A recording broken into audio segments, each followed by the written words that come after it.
shall we have breakfast together?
So nandito tayo ngayon mga kapatid sa Premium Bikes Santa Cruz, Lubao, Pampanga. So may nakita tayo dito mga kapatid na 2021 model ng Suzuki Smash na Mags version na siya. Kapatid yan. Naka Mags na yan. Yan yung pinaka latest. Nalagay Sports Underbone. Yan po. Napaka premium ng pagkaka-design na sa kanya, no? Ang mga binago sa kanya yung decals. Yan. Decals niya maganda na, no? Mas aggressive yung design niya. Meron dito mga kapatid na yung 2020 model ito. So ganyan pa dati yung ano niya, no? Decals niya. Pero yung ngayon, yung Mags edition niya ay ganyan na po. Meron na siyang R dito. Yan. Pang sports na mga kapatid yung design. Then kulay glossy red. Tapos yung pinagkaiba nila, so yung side fairings niya rito ay pula. Yung dati black lang din, no? Ayan, no? Ngayon naging pula na siya. Mas pinaganda na, no? Ayan.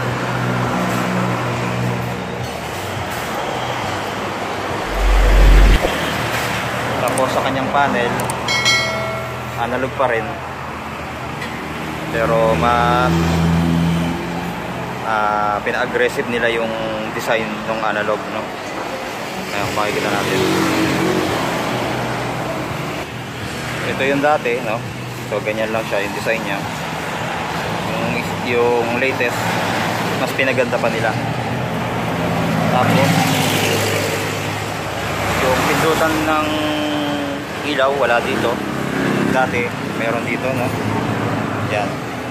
So yung latest ngayon wala na siya. Electric start na lang yun dito. So itong latest mga kapatid, automatic na yan. Pag binuksan na yung susi mga kapatid ay nakabukas na yung ilaw niya, no? Ayan, sa mga switch okay din. High and low, turn signal light, kusina, may choke pa rin, carburetor type.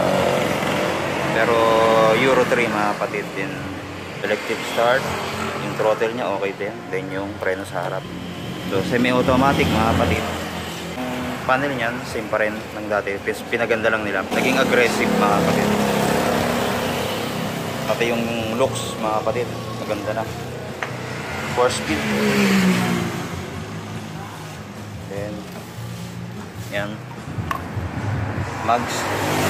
Ganda yung mags niya, no? Tapos ang size ng gulong ay 80 by 90 by 17. Then dito sa harap ang size ng gulong ay 70 by 90 by 17. So tube type pa rin mga kapatid, no? Ayan. Tapos yun nga, naka disc brake na siya. Yan, yung size ng disc brake niya ay 3.5 mm. And then yung caliper, ang tatak ay Nissin. And then naka telescopic board. And then yung kanyang fender, okay din. Tsaka yung pagka-paint dito mga kapatid ay napaka premium, no? Maganda talaga siya. Decals and then yung paint. Yan po.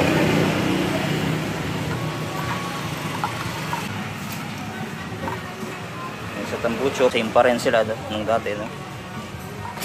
Pero hindi po ito FI, mga kapatid. Meron po lumalabas sa YouTube na FI na daw po. Hindi po ito FI, mga kapatid, no? Euro 3 pa rin siya. Sa upuan, okay din. So maganda.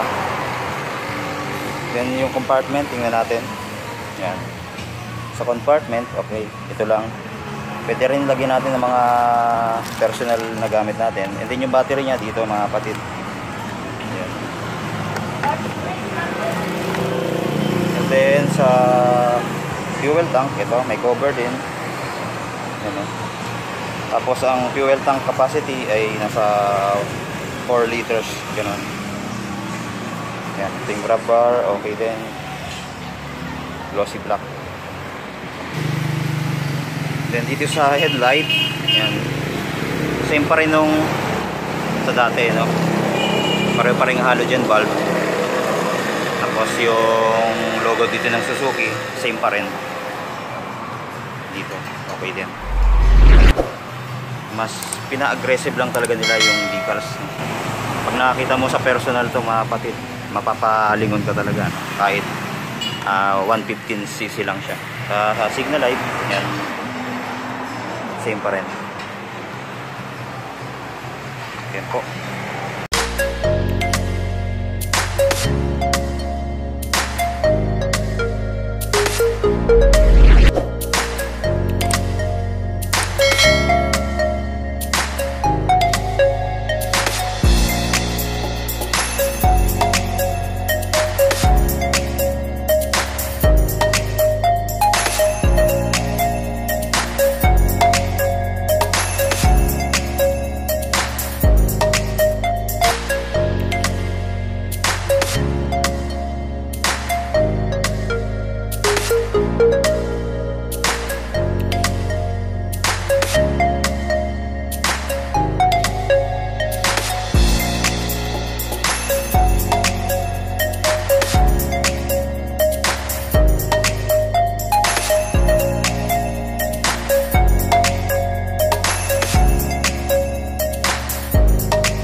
Shoutout sir. Yan kay ma'am. Sir. Yan. Maraming salamat sa pagpayag niyo ma'am. Sir. Thank you po. God bless.